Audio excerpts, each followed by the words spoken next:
Magandang araw po sa inyong lahat, lalo na sa ating mga pinuno, kawal at kawani ng Hukbong Katiyan ng Pilipinas. Ako po si Father Dion, ang Post-Catholic Chaplain ng Headquarters and Headquarters Support Group, Philippine Army.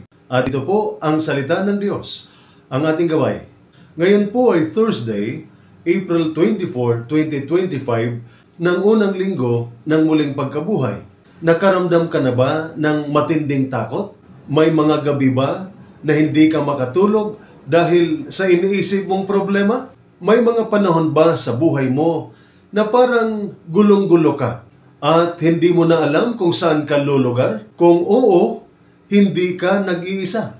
Ganyan din ang damdamin ng mga alagad pagkatapos ng pagkamatay ni Jesus. Takot sila, litong-lito, nagkakahiwa-hiwalay, wala ng direksyon. Pero biglang nagpakita si Jesus sa kanila. At ang unang salitang lumabas sa kanyang bibig ay hindi galit, hindi sermon, kundi kapayapaan ang sumasa inyo. Kapayapaan, hindi panghuhusga.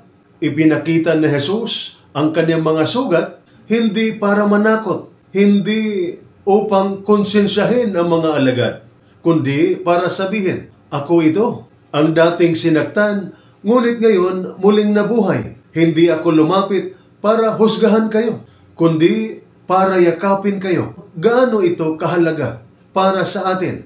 Sa sundalong sugatan, hindi lang sa physical, kundi sa alaala ng nakaraan, kapayapaan ang hatid ni Jesus.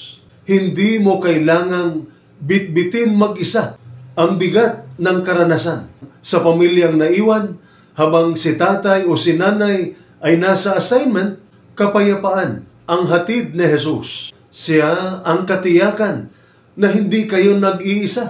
Sa mga may mabigat na dinadala sa puso, galit, hinanakit, silos, pagkabigo, kapayapaan ang hatid ni Jesus.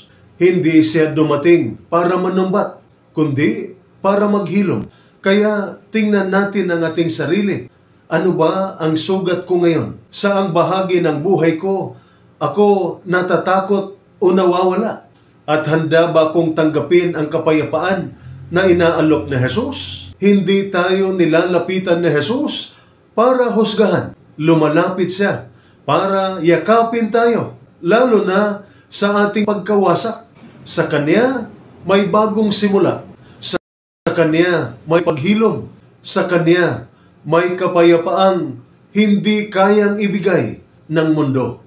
Ito po ang salita ng Diyos, ang ating gabay. Manalangin tayo. Panginoon, dalhin mo ang iyong kapayapaan sa puso namin, lalo na sa mga bahagi naming masakit, magulo at puno ng takot. Palitan mo ng katahimikan ang aming mga sigaw, ng liwanag ang aming pagkalito, at ng pag-asa ang aming pagod at pagkadurog. Amen. At sumainyo at sa inyong pamilya ang pagpapala na makapangyarihan Diyos, Ama, Anak at Espiritu Santo. Amen.